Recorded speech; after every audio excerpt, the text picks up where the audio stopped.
pada kesempatan bahagia ini kita akan membahas tentang kesalahan-kesalahan yang sering dilakukan oleh kaum muslimin, yaitu kesalahan-kesalahan yang banyak terjadi. Tentunya kalau kita mau sebutkan semua kesalahan tersebut sangat banyak, karena demikianlah manusia tidak luput dari kesalahan. Tetapi yang ingin kita sampaikan adalah yang sering terjadi, yang mungkin dianggap biasa. Kesalahan-kesalahan yang sering terjadi namun dianggap biasa. Tidak ada tujuan kita menyampaikan kajian ini kecuali tidak lain agar semakin dekat kepada Allah Subhanahu wa taala, dan Allah didekati dengan menjalankan ketaatan kepadanya dan menjauhi larangannya. Dan seorang tidak akan bisa mencapai haqqa tuqatih, takwa yang sungguhnya yang Allah sebutkan dalam Al-Qur'an, ya ayyuhalladzina amanu taqullaha haqqa tuqatih. Orang yang beriman bertakwalah kepada Allah dengan takwa yang sebenarnya, ya. Kecuali dengan meninggalkan larangan-larangan Allah Subhanahu wa taala. Karena takwa sendiri secara bahasa adalah meninggalkan larangan Allah Subhanahu wa taala. Ya. Membuat penghalang antara kita dengan neraka jahanam, yaitu dengan meninggalkan larangan-larangannya. Sebagaimana perkataan seorang penyair, khalidz dzunuba shaghiraha wa kabiraha dzakat tuqa. Tinggalkanlah dosa-dosa, baik dosa kecil apalagi dosa besar, itulah hakikat ketakwaan. Dan tentunya untuk meninggalkan dosa-dosa, mau tidak mau kita harus mengenali dosa-dosa tersebut. Sebagaimana perkataan seseorang penyair, kaifa yattaqi man la yadri ma yattaqi. Bagaimana seorang bisa menghindar dari sesuatu yang dia tidak tahu sesuatu itu apa yang harus dia hindari. Kita kalau ingin menghindar dari sesuatu, kita harus tahu sesuatu tersebut. Apa sesuatu tersebut yang mau kita hindari sehingga kita bisa menghindar. Adapun kalau kita menghindar dari sesuatu yang kita tidak tahu sesuatu apa, maka bagaimana kita bisa menghindar? Nah, kita ingin terhindar dari dosa-dosa besar dan dosa kecil. Maka mau tidak mau kita harus mengenal dosa-dosa tersebut. Kalau seorang tidak mengetahui itu dosa, maka dia akan melakukan. Jadi dia menganggap itu adalah hal yang biasa. Nah, di zaman kita sekarang ini banyak kesalahan-kesalahan yang mungkin viral, yang dilakukan oleh sebagian kaum muslimin, yang kita husnudzon karena kejahilan, karena tidak tahu. Karena tidak tahu. Maka perlu kita memberitahu kepada mereka agar mereka bisa menghindar dari kesalahan-kesalahan tersebut dan semakin sempurna ketakwaan mereka. Dan agar mereka lebih bisa mendekatkan diri kepada Allah Subhanahu wa taala dengan meninggalkan larangan-larangan Allah Subhanahu wa taala. Saya ulangi, yang kita bahas pada kesempatan ini bukan semua dosa. Dosa banyak sekali, ya.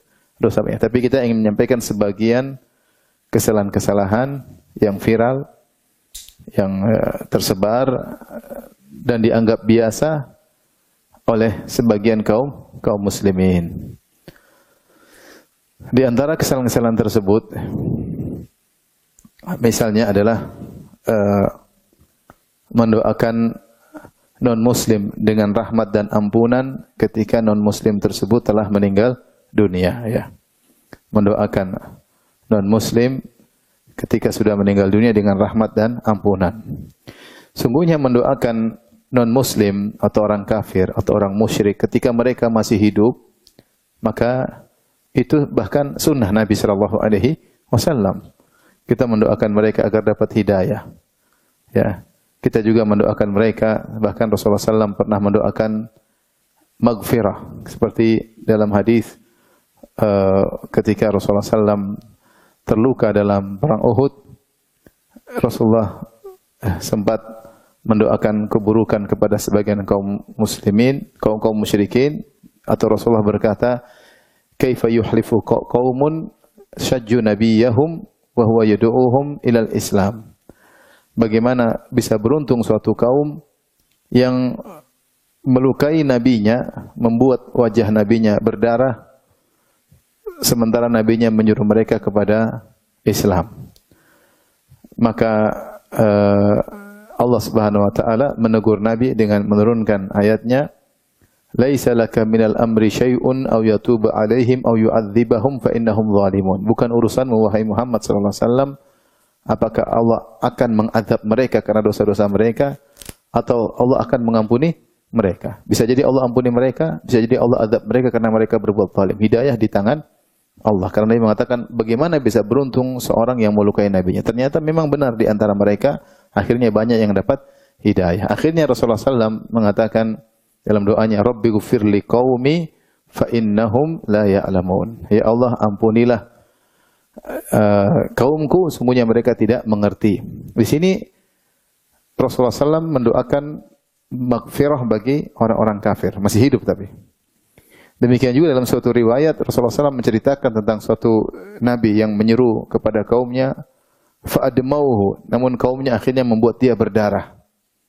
Maka dia pun berdoa kepada Allah dengan mengatakan, Rabbi ghfirli qaumi fa innahum la ya'lamun. Ya Allah, ampuni kaumku, sungguhnya mereka tidak mengerti. Sebagian ulama mengatakan maksudnya Nabi mendoakan ampunan kepada musyrikin yang hidup.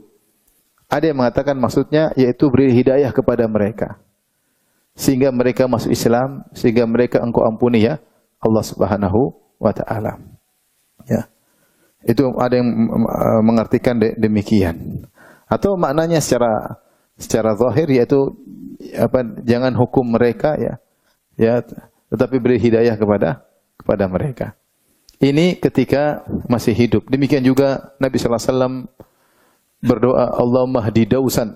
Ya Allah, berilah hidayah kepada suku Daus, sukunya Abu Hurairah. Rasulullah doakan mereka.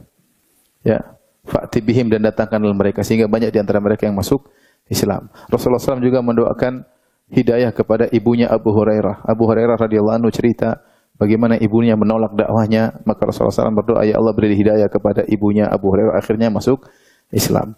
Rasulullah SAW pernah berdoa antara Abu Jahal atau Umar untuk dapat hidayah.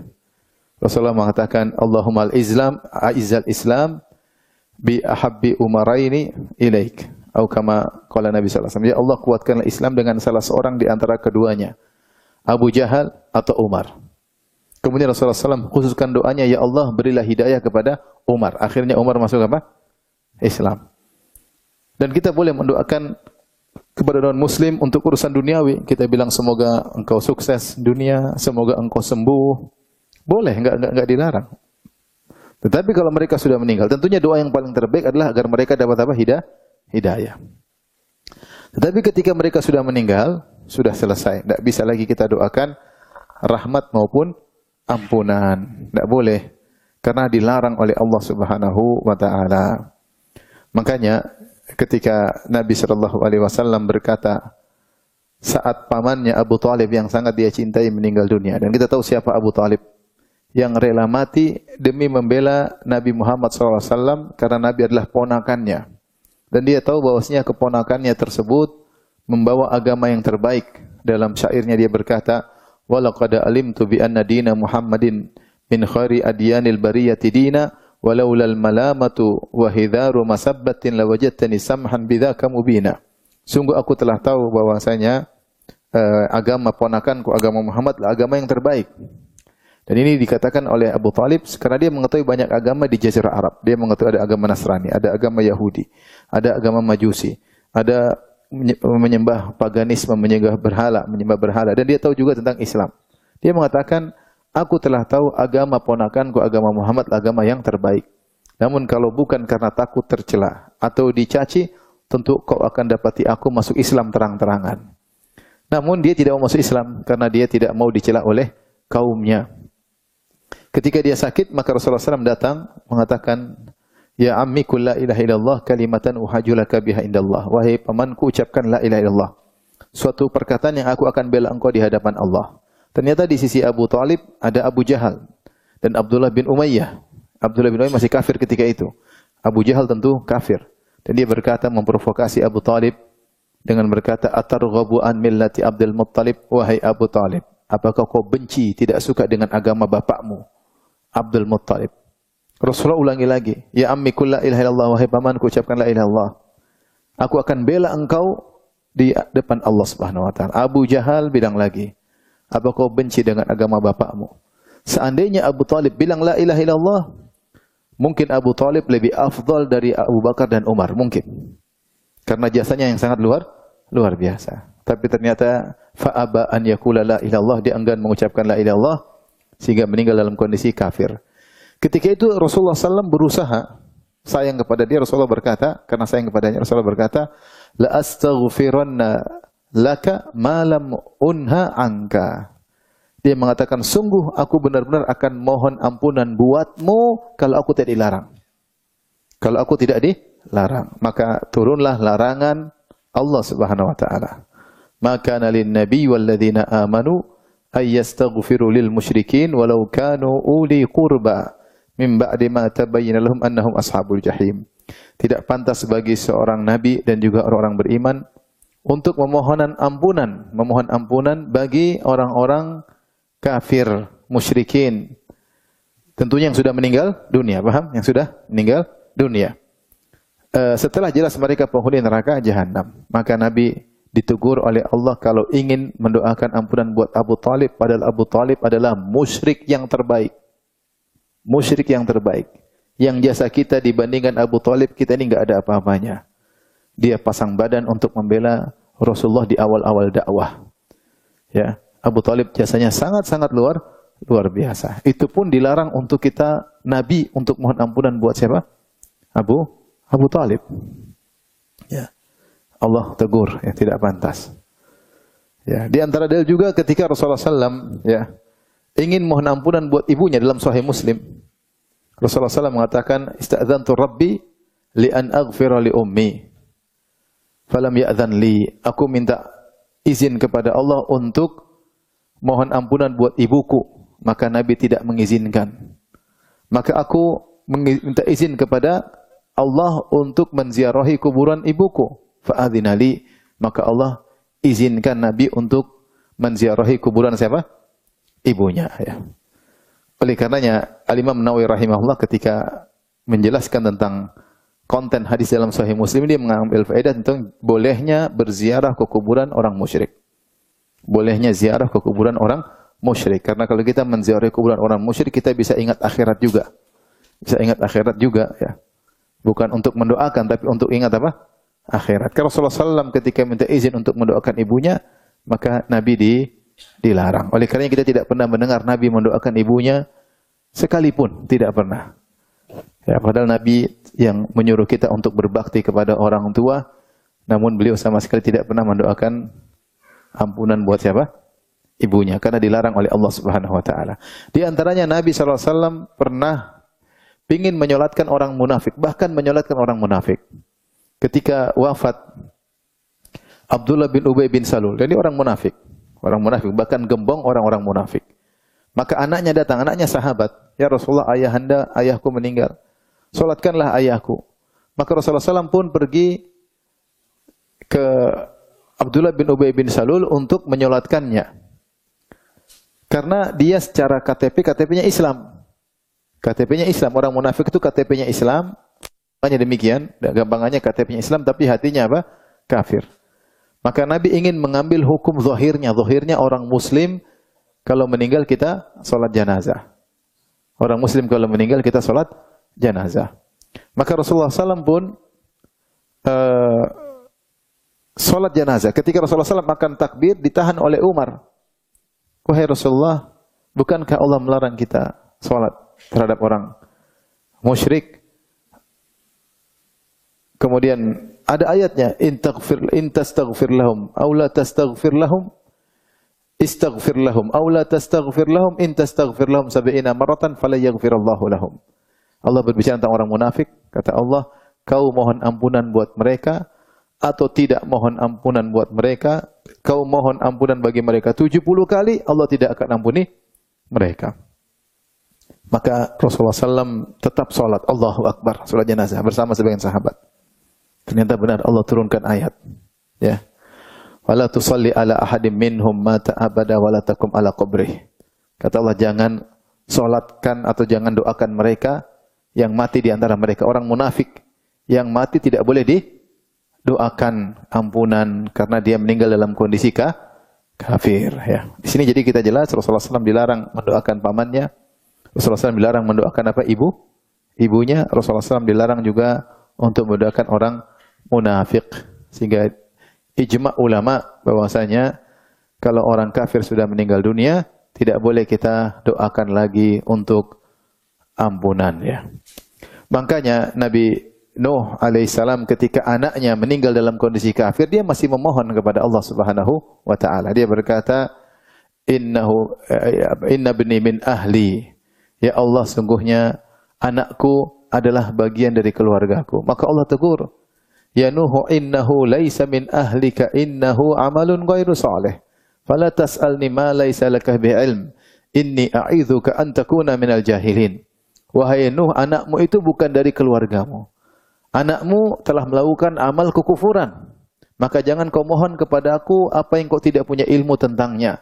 Sungguhnya aku menasihati engkau agar kau tidak termasuk orang-orang yang jahil. Maka Nabi Nuh pun minta ampun kepada Allah Subhanahu wa taala. Ini semua dalil menunjukkan kalau orang kafir sudah meninggal dunia, maka tidak boleh kita doakan rahmat maupun ampunan karena itu terlarang. Kalau ada yang mengatakan, Ustaz, ibu saya Ustaz, bapak saya Ustaz, paman saya Ustaz, maka kita bilang Allah sudah memberikan contoh-contoh yang ada. Ibrahim tidak mendoakan apa? Ayahnya. Rasulullah tidak mendoakan pamannya. Tidak mendoakan apa? Ibunya. Nabi Lut tidak mendoakan apa? Istrinya. Nabi Nuh juga tidak mendoakan istrinya dan anaknya. Orang-orang terdekat ada contoh yang dimana mereka dilarang untuk mendoakan orang-orang kafir kalau sudah meninggal dunia. Kalau masih hidup sudah saya jelaskan tadi, boleh kita doakan duniawi atau kita doakan maghfirah dalam tanda kutip diartikan oleh para ulama, yaitu agar dapat hidayah dan diampuni oleh Allah Subhanahu wa taala, yaitu kita mendoakan non muslim agar dapat hidayah. Tapi kalau sudah meninggal, selesai. Maka di antara kesalahan sebagian kaum muslimin ketika dia ada temannya yang meninggal atau bosnya yang meninggal atau tangganya yang meninggal, kemudian dia mengatakan semoga mendapat rahmat di sisi yang kuasa misalnya, enggak boleh. Atau berdoa semoga diampuni oleh yang maha kuasa, ini tidak boleh. Dan dulu ada sempat seorang ulama yang mungkin salah ya. Kemudian sempat mendoakan ketika ada Paulus yang meninggal. Kemudian sempat tersebar seorang ulama dari Mesir, ini kesalahan, dia berdoa semoga Allah merahmatimu wahai Paulus ya. Karena begitu jasamu dan keikhlasanmu dalam berdakwah ya. Maka dibantah oleh para ulama yang lain, tidak boleh. Tidak boleh. Demikian juga sempat terjadi ketika ada seorang wartawan yang membela kaum muslimin. Kalau tidak salah di luar negeri sana, kemudian dia dibunuh oleh Zionis atau dibunuh oleh non-muslim. Akhirnya sebagai non-muslim karena begitu kagum sama wartawan wanita ini, akhirnya mereka sholat jenazah buat wanita ini sehingga akhirnya jadi heboh ketika itu. Benar kita mengagumi wanita tersebut, dia wartawan non-muslim tapi bela Islam, dan itu tidak ragu. Sebagaimana Abu Talib begitu getol dan tegar membela Nabi SAW, tapi ada aturan dalam Islam. Kalau meninggal dalam kondisi non-muslim, kondisi kafir, maka tidak boleh kita mohon rahmat untuknya, mohon ampunan baginya, apalagi sampai sholat jenazah terhadap jenazah orang kafir tersebut. Ini terkadang sebagian kaum muslimin mendahulukan perasaan. Perasaan kita tetap harus diatur dengan syariat. Ada aturan sendiri. Allah yang menurunkan syariat melarang orang Islam untuk mendoakan non-muslim yang sudah meninggal dunia dengan rahmat maupun ampunan. Paham Ibu-ibu? Oleh karena di antara kesalahan yang lain, ini cabang lagi kesalahan terkait dengan hal ini. Ucapan, ini kesalahan kedua, ucapan yang terkait orang sudah meninggal, ucapan sebagian kaum muslimin kepada orang meninggal dengan berkata, dia sudah tiba di peristirahatan yang terakhir. Sudah tiba di peristirahatan yang terakhir. Atau dikatakan rest in peace, dia istirahat dalam apa? Kedamaian. Ini tidak boleh, karena kalau kita bilang dia istirahat dalam meninggalnya, seakan-akan dia sudah diampuni oleh Allah Subhanahu wa taala. Padahal seorang mayat diampuni atau tidak, kita enggak ada yang bisa memastikan. Kita hanya bisa mendoakan. Kalau dia jenazah muslim, kita bilang semoga Allah mengampuninya. Semoga Allah masukkan dalam surga. Tapi kita katakan dia sudah istirahat, makin dilarang. Dalam hadis riwayat Ahmad, ada seorang berkata kepada Nabi, matat fulanah wastarahat. Ya Rasulullah, ibu fulanah atau ibu itu si fulanah meninggal dunia dan dia istirahat. Maka faghadiban Nabi sallallahu alaihi wasallam, hadis Abu Hurairah radhiyallahu anhu, maka Nabi pun marah dan Nabi berkata, innama yastarihu man ghufira lahu. Ketahuilah yang istirahat itu yang diampuni oleh Allah Subhanahu wa taala. Dari mana kau tahu diampuni? Kalau orang meninggal tidak diampuni bukan awal peristirahatan tapi awal penderitaan. Maka jangan mudah kita mengatakan dia sudah di peristirahatan yang terakhir. Belum tentu dia istirahat. Karena yang istirahat itu orang yang diampuni oleh Allah. Dari mana kita tahu dia diampuni oleh Allah? Ini perkara yang gaib. Paham? Oleh karena kita hanya bisa doakan semoga Allah ampuni dia kalau dia orang Islam. Semoga Allah ampuni dia, semoga Allah rahmati dia, semoga Allah masukkan dalam surga, semoga Allah tinggikan kedudukannya. Sebagaimana doa-doa yang diajarkan oleh Nabi ketika mendoakan orang yang sudah meninggal dunia. Tapi memastikan bahwasanya dia pasti diampuni, pasti istirahat, maka ini repot. Seperti dikatakan Syekh Fulan al-Maghfuru lahu. Ini perkataan perlu kalau arti secara bahasa Arab, si fulan yang telah diampuni. Ini enggak boleh. Yang kita boleh kita bilang ghafarallahu lahu, yaitu semoga Allah mengampuni. Tapi kalau mengatakan si fulan, Syekh fulan, Habib fulan yang telah diampuni oleh Allah, maka ini perkara yang gaib. Ini bayangkan seorang wanita meninggal di zaman Nabi sallallahu alaihi wasallam. Kemudian dikomentari, inna fulanah matat wastarahat. Si fulan meninggal dan istirahat. Maka Nabi marah, ghadiban Nabi sallallahu alaihi wasallam, Nabi marah. Nabi berkata, innama yastarihu man ghufira lahu. Yang istirahat adalah yang diampuni oleh Allah. Yang tidak diampuni tentu tidak istirahat. Tapi dia berpindah pada awal siksaan yang akan dia rasakan. Oleh karena dalam masalah ucapan kita waspada, kita harus hati-hati. Ini kesalahan kedua. Baik. Kesalahan yang berikutnya, yang keberapa? Yang ketiga. Di antara kesalahan yang sering terjadi adalah masuk ke tempat-tempat ibadah non-muslim tanpa ada kemaslahatan yang sekedar bersenang-senang, untuk foto-foto, untuk meramaikan, untuk lihat-lihat. Maka ini telah diingatkan oleh para ulama. Diingatkan oleh para ulama, ya.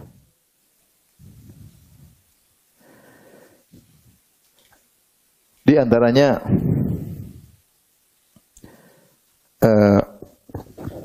Allah Subhanahu wa taala, ya, berfirman dalam Al-Qur'an, walladzina la yashhaduna az-zura, dan orang-orang ketika Allah memuji para ibadur rahman, yaitu hamba-hamba Allah yang masuk surga. Di akhir surat Al-Furqan Allah sebut tentang para hamba-hamba Allah yang masuk surga.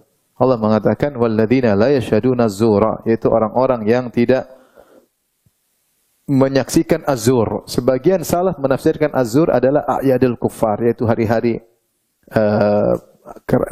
keagamaan orang kafir, ya. Kegiatan-kegiatan ibadah mereka, ya. Maka di antaranya kata para ulama seperti seorang mendatangi tempat-tempat ibadah mereka. Ini dilarang. Bahkan diriwayatkan dalam Al-Baihaqi bahwasanya Umar bin Khattab radhiyallahu anhu melarang untuk masuk di kanais, di gereja-gereja, apalagi di situ ada orang-orang musyrikin atau Nasara yang sedang beribadah.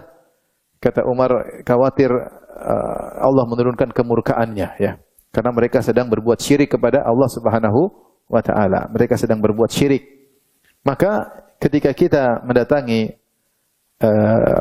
kuil-kuil atau tempat-tempat ibadah non-muslim, maka ini banyak hal yang kesalahan yang bisa kita lakukan.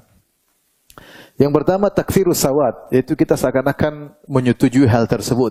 Karena kita datang di sana dalam rangka senang-senang, kemudian foto-foto, kemudian kita pamer-pamerkan, kita seakan melariskan bahwasanya ini kuil yang bagus, ini tempat ibadah yang indah, ya.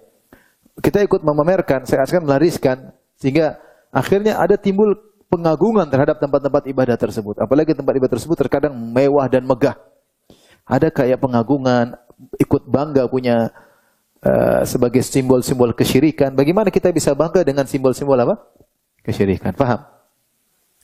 Yang kedua, bisa jadi kita ke sana orang-orang sedang beribadah kepada selain Allah, sedang beribadah kepada nabi, sedang beribadah kepada berhala misalnya, sedang berbuat syirik, sedang beribadah kepada jin, sedang beribadah kepada arwah, sedang beribadah kepada selain Allah, sedang menyekutukan Allah, kemudian kita tidak bisa mengingkari, bahkan kita senyum-senyum, bahkan kita ikut foto-foto bersama mereka. Ini tidak disebut apa-apa, ya. Seakan-akan kita menyetujui perbuatan syirik tersebut, ya. Ya. Dan ini benar, ada seorang yang sempat dia pergi ke suatu daerah kuil, kemudian lihat patung yang besar megah. Tiba-tiba dia lihat, tiba-tiba dia merasa hatinya kayak ada takjub dengan patung apa? Tersebut. Hatinya bisa berubah, seorang hatinya bisa apa? Berubah. Paling tidak dia menggampangkan kesyirikan, enggak ada masalah, nilai kesyirikan. Sehingga ghirah tauhid hilang. Tuhan yang menciptakan kita disekutukan dan kita biasa-biasa aja, bahkan kita ikut melariskan, bahkan kita ikut mengiklankan, ya, tanpa ada tujuan syar'i. Ya. Lain halnya kalau ada tujuan syar'i di sana, ada maslahat, ya, untuk dokumentasi misalnya, atau untuk yang maslahat syar'i, ya, untuk menasihati misalnya, untuk menjelaskan kesalahan, untuk mendakwahi mereka, sebagaimana Nabi SAW berdakwah kepada orang-orang yang menyembah apa? Berhala. Tapi siapa kita bisa melakukannya? Sehingga kebanyakan orang yang ke sana, kaum muslimin datang ke sana untuk jalan-jalan, foto sana, foto sini. Tentunya hal tersebut, ya, tidak sesuai dengan syariat Islam, ya. Kita tidak bicara secara aturan tradisi, kita bicara tentang syariat Islam. Kita orang Islam, ada syariatnya. Dalam syariat Islam hal seperti ini dilarang. Maka umat Islam bukanlah waktunya untuk dibuang-buang untuk hal yang tidak ada bermanfaat, apalagi hal yang dia lakukan bisa mendukung atau melariskan kesyirikan sebagaimana yang terjadi. Ya, foto, kemudian bergaya di depan tempat ibadah agama lain, kemudian disebarkan di medsos. Orang yang lihat tidak ada pengingkaran sama sekali, bahkan seperti dukungan dan pengakuan, bahkan penghormatan terhadap kesyirikan yang mereka lakukan, bahkan penghormatan, ya, terhadap tempat-tempat di mana Allah disekutukan, ya. Maka seorang muslim berusaha berjalan di atas syariat Islam, tidak usah spekulasi dalam kehidupan ini, ya. Masih banyak cara bersenang-senang yang lain yang bisa kita lakukan, masih banyak keindahan alam yang bisa kita kunjungi, ya.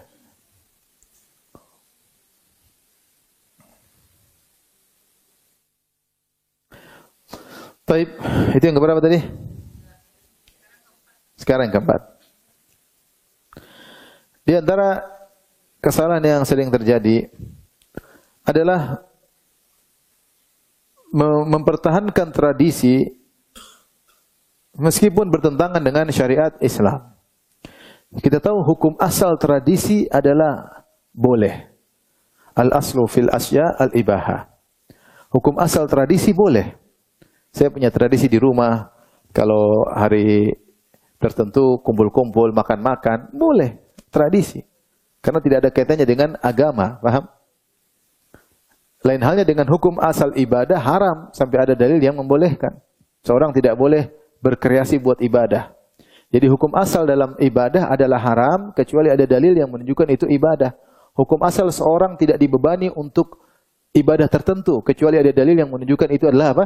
Ibadah. Dan ini disebut oleh para ulama, termasuk ulama Syafi'iyah. Al-aslu fil ibadat at-tahrim. Asal dalam hukum ibadah adalah haram, kecuali ada dalil yang menunjukkan itu merupakan apa? Ibadah. Tidak boleh seorang bikin model ibadah sendiri, tidak boleh. Tapi al-aslu fil asya al-ibadah. Tapi selain ibadah, termasuk tradisi, hukum asalnya adalah apa? Boleh. Boleh. Seperti tradisi pernikahan, tradisi, selama tidak melanggar apa? Syariat. Tetapi jika tradisi tersebut melanggar syariat, maka harus difilter oleh syariat. Lihatlah Nabi SAW ketika diutus di Jazirah Arab, banyak tradisi yang tersebar di Jazirah Arab. Ada tradisi baik, ada tradisi buruk. Tradisi baik contohnya kejujuran di antara mereka, tradisi misalnya Kalau apa namanya, mereka suka menjamu tamu, setia kawan yang luar biasa di antara mereka, kemudian persatuan di antara mereka, kemudian silaturahmi di antara mereka. Banyak tradisi-tradisi kebaikan. Namun di samping itu juga ada tradisi-tradisi yang diharamkan. Ketika Nabi diutus, mereka lagi gandrung minum khamar, mereka suka main judi, terus mereka menjual budak-budak mereka untuk berzina, kemudian mereka ambil uangnya. Kemudian belum tradisi kesyirikan. Di zaman Nabi mereka menyembah berhala. Di zaman Nabi mereka percaya kepada tatoyur, pamali-pamali. Di zaman Nabi mereka suka pakai jimat-jimat. Mereka juga pasang jimat pada hewan-hewan mereka, ya, agar selamat dan yang lainnya. Maka Nabi ketika datang, apa tugas Nabi? Nabi memperkokoh tradisi yang baik dan Nabi memfilter tradisi yang buruk. Yang baik Rasulullah SAW melanjutkan. Bahkan di antaranya Nabi memodifikasi sebagian tradisi. Disebut oleh para ulama, orang Arab dahulu, kalau mereka ingin menyampaikan pengumuman, apa yang mereka lakukan? Mereka naik ke satu gunung, Jabal Abu Qubais atau Jabal yang lain. Mereka naik di atas gunung, terus mereka buka baju atas mereka, kemudian mereka ambil pasir, mereka tumpahkan ke kepala mereka sambil teriak. Maka orang tahu ini ada kondisi genting. Cara memberi pengumuman adalah dengan naik di atas gunung, kemudian buka baju, kemudian lempar-lempar kepala dengan apa, Pak? Pasir. Baik, Nabi ikut juga cara ini, tapi Nabi modifikasi. Ketika Nabi ingin mengumpulkan kaum Quraisy untuk memproklamirkan dia adalah seorang Nabi, maka dia pun naik di atas Jabal Sofa, sama. Tetapi Nabi tidak buka baju, dan Nabi juga tidak lempar-lempar pasir di kepala. Berarti Nabi melakukan tradisi mereka atau tidak? Iya, tapi dimodifikasi. Dimodifikasi yang tidak haram. Ya. Adapun yang haram Nabi tinggalkan. Saking Nabi SAW menyelisih banyak tradisi mereka, maka di antara gelar yang jadi andalan untuk menjatuhkan Nabi adalah Nabi diberi julukan dengan as-sabi, yaitu orang yang keluar dari ajaran nenek moyangnya. Nabi SAW diberi gelar yang banyak, di antaranya kahin, dukun, di antara dikatakan sahir, penyihir, di antaranya dikatakan mashur, tersihir, di antaranya dikatakan kadzdzab, pendusta, di antaranya Nabi dikatakan sabi, yaitu orang yang keluar dari tradisi nenek moyangnya, keluar dari tradisi nenek moyangnya.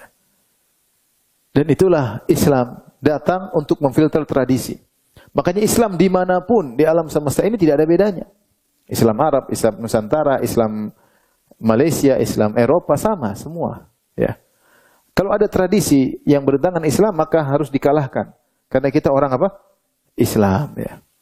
Namun banyak sebagian kaum muslimin yang mempertahankan tradisi meskipun tradisi tersebut syirik, ya, atau haram. Banyak. Tradisi lebih diutamakan daripada syariat.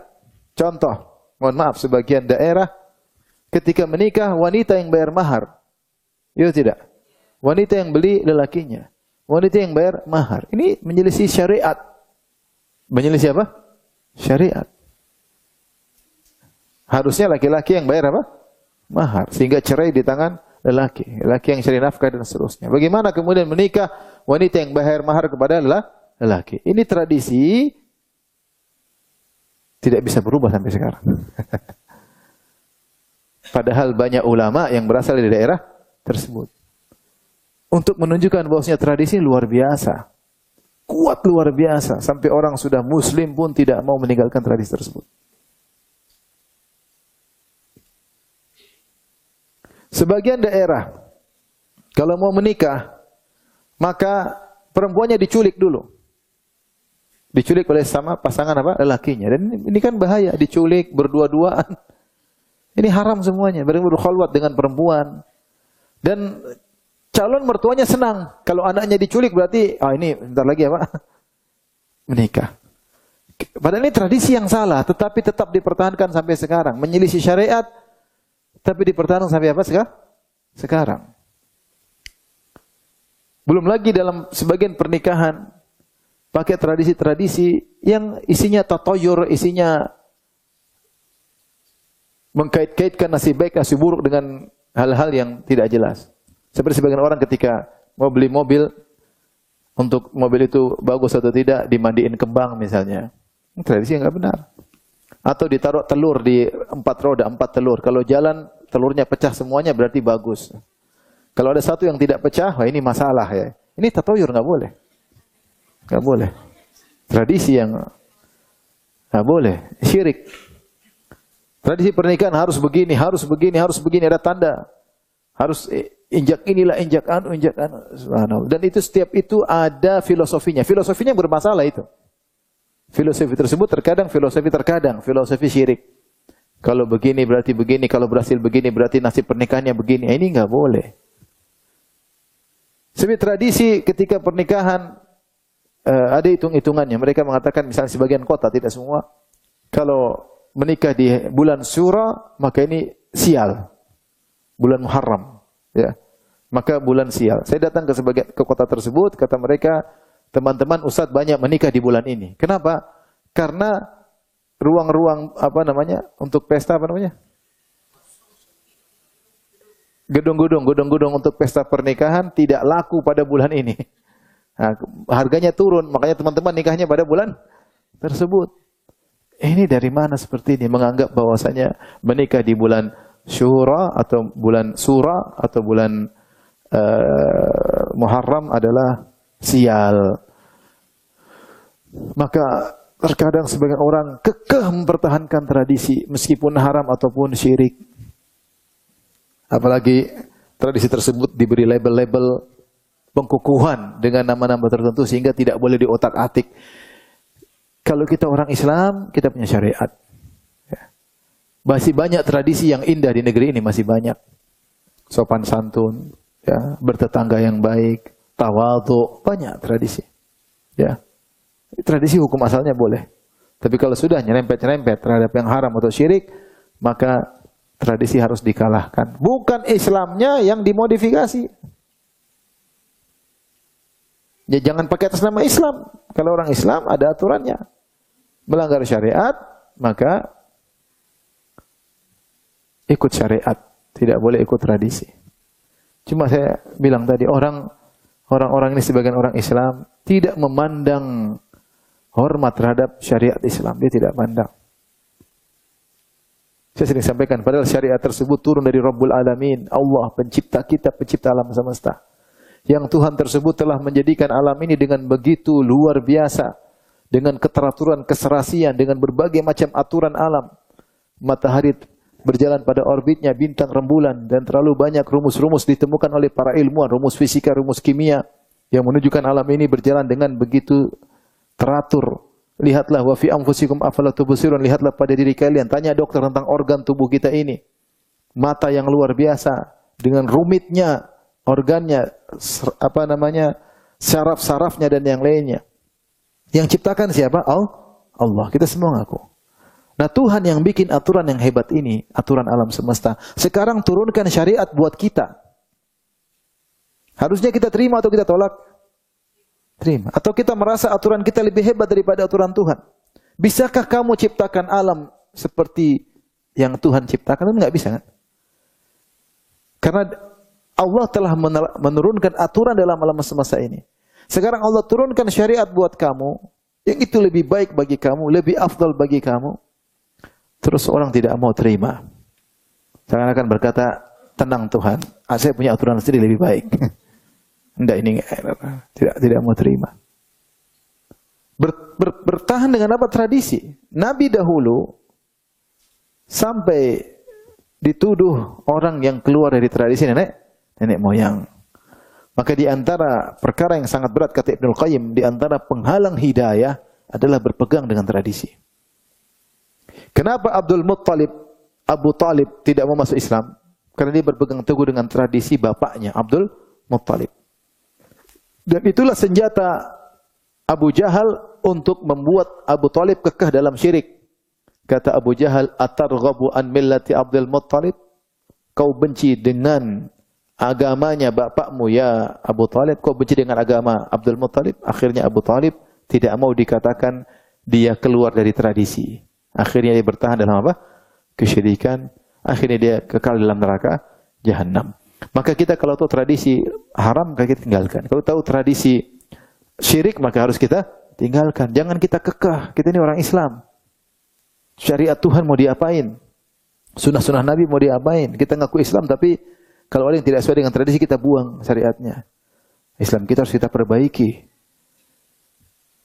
Jangan juga kita kemudian bela, malah mati-matian bela, memusuhi orang yang berusaha jalankan syariat. Gimana orang menjalankan syariat kita musuhi? Dia sedang menjalankan syariat Tuhan yang menciptakan kamu, terus kamu musuhi dia. Bagaimana ceritanya?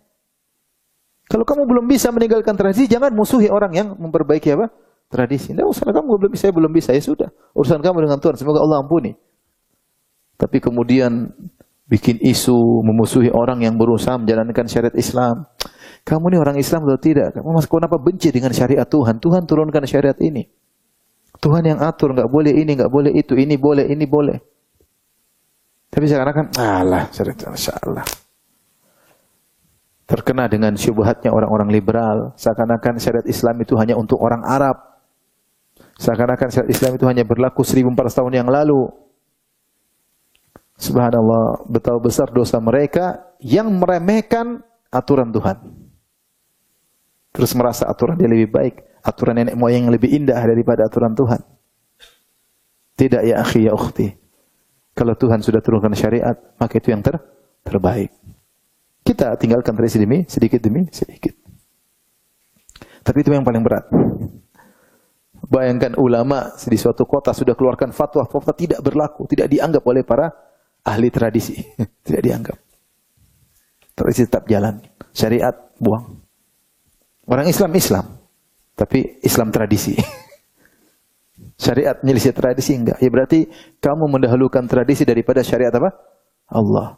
Kamu memfilter Islam dengan tradisi. Islam mana? Kamu lihat tradisi dulu.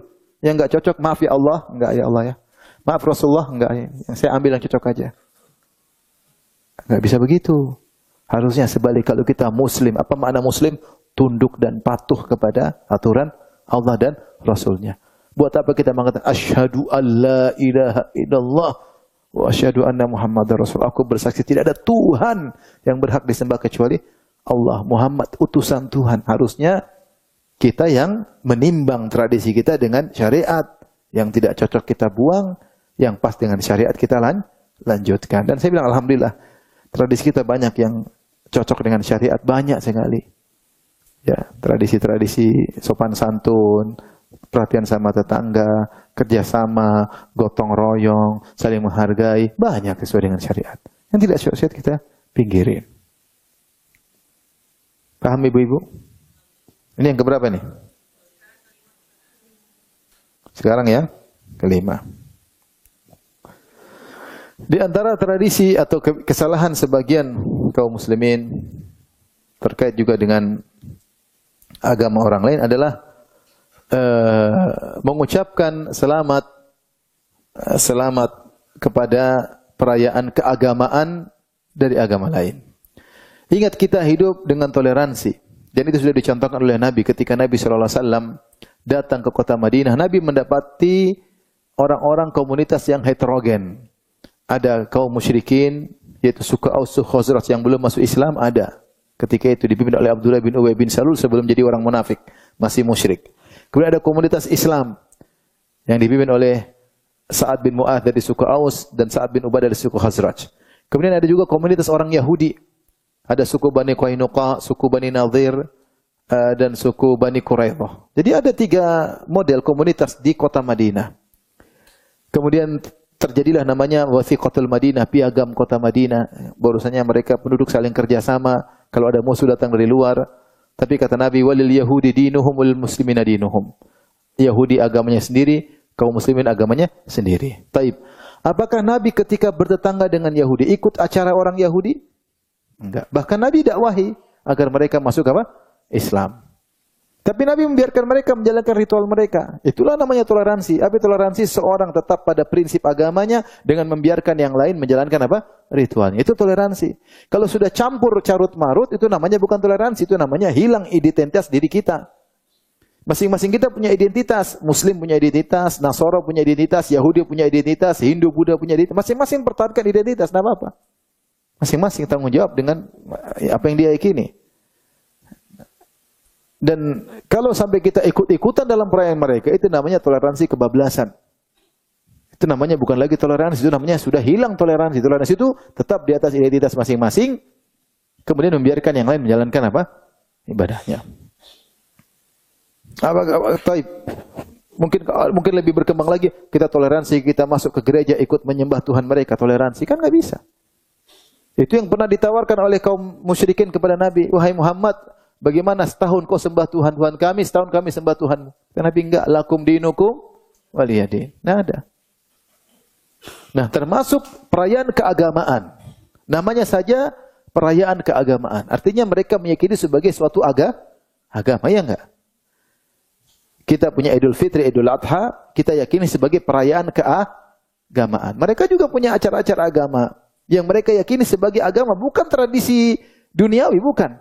Sehingga dinamakan dengan perayaan keagamaan. Maka syariat melarang kita ikut serta dalam partisipasi dalam acara-acara tersebut. Di antaranya tadi ayat yang saya sebutkan, Allah Subhanahu wa taala berfirman tentang ciri-ciri penghuni surga, walladzina la yashhaduna az-zura, dan orang-orang yang tidak pernah menghadiri az-zur. Di antara tafsiran para salaf, a'yadul kuffar, tidak pernah menghadiri hari-hari keagamaan, acara-acara keagamaan agama yang lain. Ya. Karena kalau kita mengucapkan selamat, terkadang konsekuensinya parah. Contoh, meskipun seorang terkadang tidak mengerti apa yang dia ucapkan. Contoh seperti seorang mengatakan, Selamat Natal. Apa sih hari Natal? Hari Natal secara agama yang diyakini oleh mereka adalah hari lahirnya Nabi Isa sebagai anak Tuhan. Itu tidak. Bukan sebagai Nabi. Kalau sebagai Nabi kita juga setuju. Karena kita juga hormat sama Nabi Isa. Bahkan dalam Al-Quran ada mukjizat yang tidak disebutkan dalam Injil-Injil. Yaitu mukjizat Nabi Isa berbicara ketika masih kecil. Tidak ada dalam Injil Matius, Yohanes, Markus, Lukas, nggak ada.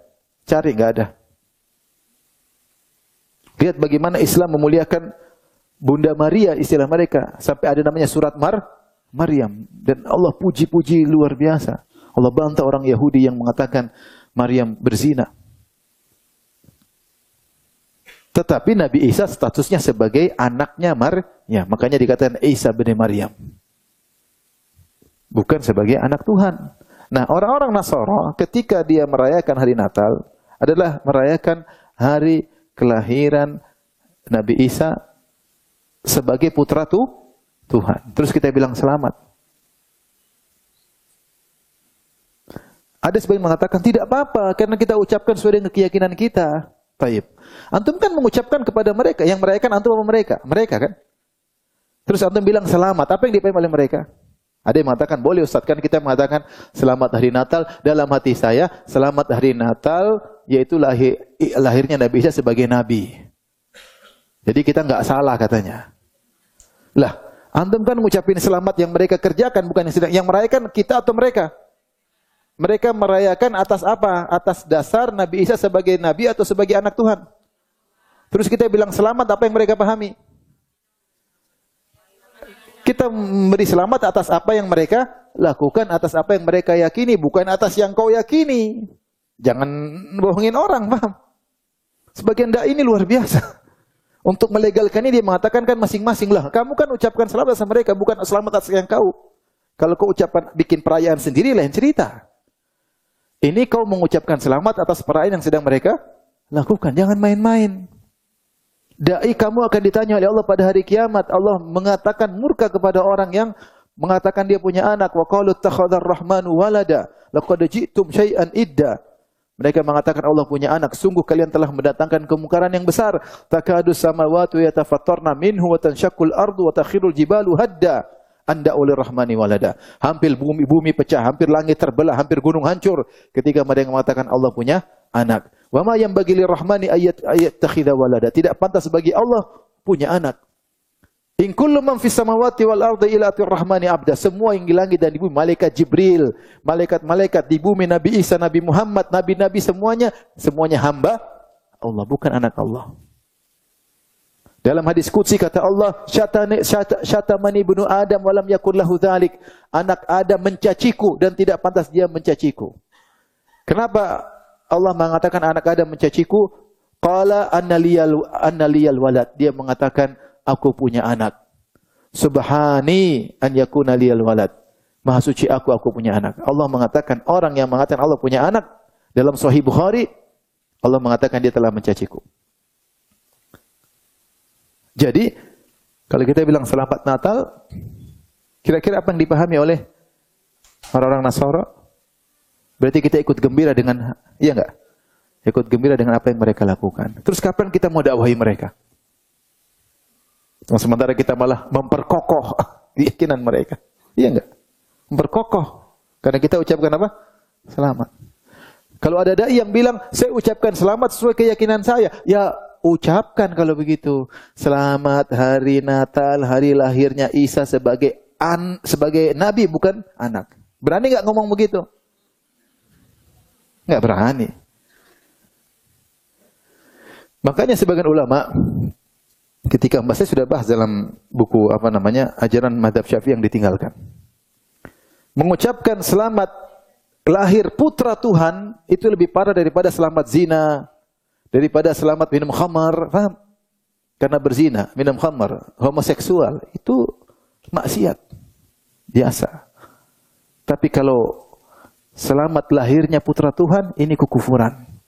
Ini syirik. Ini kan kita perspektif pandangan kita. Mereka ya urusan mereka. Saya bicara dalam konteks syariat apa? Islam. Maka kalau ingin masuk surga, yang Allah puji dalam surat Al-Furqan, wa ibadur rahmanil ladzina yamshuna 'alal ardi hauna, dan hamba-hamba Ar-Rahman yang sifatnya begini, yang kata Allah, ulaika yujzaunal ghurfata bima sabaru, mereka adalah orang-orang yang mendapat surga di antara sifat mereka, walladzina la yashhaduna az-zura, dan orang-orang yang tidak ikut hadir dalam perayaan-perayaan keagamaan agama lain. Paham Ibu? Kita punya teman, saya juga punya teman orang Nasrani, saya punya saudara orang Nasrani, ada. Tapi bukan berarti saya mengucapkan selamat Natal kepada mereka. Kalau waktunya baik, kita tidak dilarang berbuat baik sama tetangga kita, sama saudara kita, nggak ada masalah. Tapi urusan agama tentu tidak ya. Apa kita ngajak mereka, kamu toleransi juga sholat? Mana mau dia mau sholat? Toleransi sholat yuk. Nggak mau dia. Ya sudah, karena ini masalah agama, ada toleransinya, berarti ada identitas masing-masing dijaga. Kalau kita sudah campur baur, berarti tidak ada identitas. Itu bukan lagi toleransi, hilanglah toleransi. Toleransi itu masing-masing menjaga identitas dengan membiarkan yang lain melakukan kegiatannya. Paham? Baik. Di antara kesalahan, ini lebih ringan, tapi ini terkait dengan masalah ekonomi. Yaitu orang-orang Islam yang menjual simbol-simbol untuk acara agama yang lain ya. Secara umum bolehkah ketika ada perayaan agama lain kita buka toko, buka warung? Boleh, enggak ada masalah. Kita buka toko, buka warung, mereka makan di warung kita, mereka beli beras, kita tidak apa-apa. Yang tidak boleh adalah kita melakukan kegiatan yang situ secara langsung kita membantu kesyirikan. Allah berfirman, wa ta'awanu 'alal birri wat taqwa, saling tolong menolong kalian dalam kebajikan dan ketakwaan, wala ta'awanu 'alal itsmi wal udwan. Jangan tolong menolong dalam dosa dan permusuhan, tidak boleh. Contoh misalnya mereka ingin beli pohon cemara untuk apa? Jangan, ini simbol-simbol acara mereka, nggak boleh. Contoh kita datang ke tempat mereka mendekor acara mereka, ada salib-salibnya, nggak boleh, orang Islam nggak. Tapi kalau dia datang beli beras, terserah dia. Paham? Dia makan di warung kita, oke, nggak ada masalah. Tapi kita tidak boleh menjual simbol-simbol yang mendukung acara kesyirikan mereka. Ya. Ada pesanan misalnya kue untuk acara-acara keagamaan mereka, ya tidak boleh. Kalau mereka makan beli kue tempat itu terus, tapi kalau pesanan khusus untuk acara kesyirikan maka tidak boleh. Tidak boleh. Ini kita bicara perspektif Islam. Ya. Allah melarang kita untuk tolong menolong dalam kemaksiatan apalagi kesyirikan. Paham? Kalau ada orang ingin beli khamar, pinjam uang untuk beli bir, kita kasih pinjam enggak? Kalau dia pinjam uang, pinjam biarin aja. Tapi dia bilang, saya pinjam uang mau beli bir, kira-kira kita kasih enggak? Enggak. Dia bilang, saya pinjam uang untuk beli salib. Enggak lah. Kamu jualan salib nggak? Saya pengen beli. Ya jangan. Kalau yang lain makanan apa urus itu harus biasa. Tapi kalau simbol-simbol acara mereka maka tidak boleh. Terkadang sebagian kaum muslimin akhirnya ya karena lagi butuh, lagi untung lagi banyak, jual pesan-pesanan yang di situ ada simbol-simbol acara keagamaan mereka, maka hukumnya tidak boleh. Paham Ibu? Sekarang yang keberapa?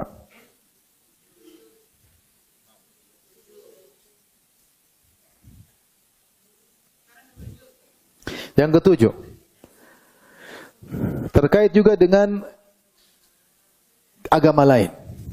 Ingat, kita ada toleransi, tapi toleransi tidak boleh kebablasan. Di antara dalam syariat dilarang oleh tasyabbuh. Apa itu tasyabbuh? Tasyabbuh adalah meniru-niru kebiasaan non-muslim yang merupakan ciri khas mereka dalam urusan dunia, apalagi urusan agama. Apa itu tasyabbuh? Meniru-niru atau melakukan kebiasaan non-muslim pada perkara-perkara yang merupakan kekhasan mereka.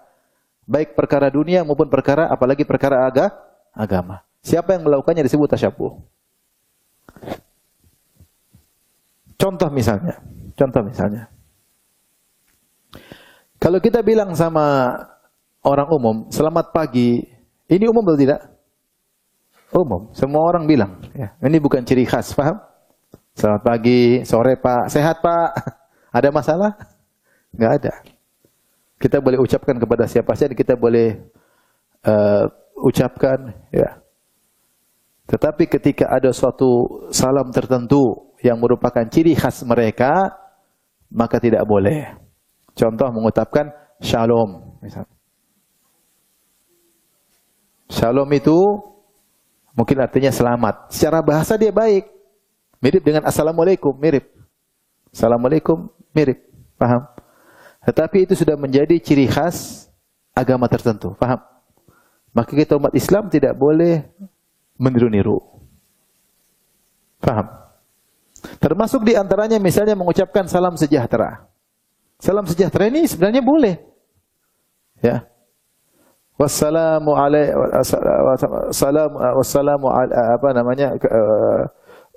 alaika, keselamatan bagi kalian, selamat sejahtera untukmu. Secara bahasa boleh, tetapi sekarang ini salam sejahtera sudah menjadi ciri khas agama tertentu atau tidak? Kalau belum menjadi ciri khas, boleh. Tapi kalau sudah menjadi simbol mereka, menjadi ciri khas agama mereka, maka kita tidak boleh meniru-niru. Paham? Paham tidak? Tidak boleh, karena kita dilarang bertasyabbuh. Kalau tidak bertasyabbuh, bukan ciri khas mereka, nggak apa-apa. Ya, orang-orang non-muslim misalnya pakai kaos dalam, pakai apa, pakai enggak apa-apa, pakai sesuatu yang bermanfaat dan itu bukan ciri khas mereka, enggak ada masalah. Tapi yang kita bicara tasyabbuh itu meniru-niru mereka pada perkara yang merupakan ciri khas mereka. Dalam perkara dunia saja tidak boleh, apalagi perkara apa? Agama. Contoh seperti tadi, kalau salam sejahtera sudah menjadikan jadi simbol mereka, maka tidak boleh lagi.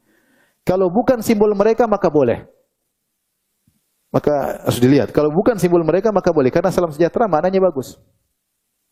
Tapi kalau sudah simbol di antara mereka, kalau mereka selalu mengucapkan salam di antara mereka dengan salam itu, berarti sudah menjadi simbol di antara mereka. Seperti shalom. Shalom itu sudah ciri khas mereka. Paham? Baik, ini dari satu sisi. Sisi kedua, jika ternyata dalam doa mereka ada makna-makna yang unsur kesyirikan, lebih parah lagi. Lebih parah lagi. Contoh mengatakan Om Swastiastu. Coba lihat di Google atau di mana Om Swastiastu maksudnya itu saya lihat tadi, kalau maknanya ini adalah permohonan kepada Sang Yang Widi, itu dewa mereka. Maka tidak boleh, kita nggak boleh berdoa kepada dewa. Paham? Kalau maknanya Om artinya ya Tuhan secara umum, maka tetap tidak boleh karena itu ciri khas mereka. Paham? Kalau sudah menjadi ciri khas mereka tidak boleh kayak itu, apalagi kalau dalam maknanya mengandung makna bermohon kepada Tuhan agama lain. Lebih tidak boleh lagi. Ya. Seandainya maknanya Om Swastiastu maksudnya wahai Sang Yang Widi, maksudnya dewa yang kami sembah, berilah kebahagiaan, kesejahteraan, keselamatan bagi kami. Maka ini boleh nggak diucapkan oleh orang Islam? Coba diterjemahkan bahasa Indonesianya. Ternyata maknanya Om itu, kalau saya baca di internet, kalau maknanya adalah memohon, berdoa kepada Sang Yang Widi, maksudnya kepada dewa mereka, maka tidak boleh. Tapi kalau maksudnya Tuhan saja, Tuhan secara umum, maka tetap juga tidak boleh, karena merupakan ciri khas mereka. Paham ibu-ibu? Masih mau tambah lagi? Sudah habis waktu? Hah? Tadi kita mulai jam berapa? Ini sudah habis waktu berarti.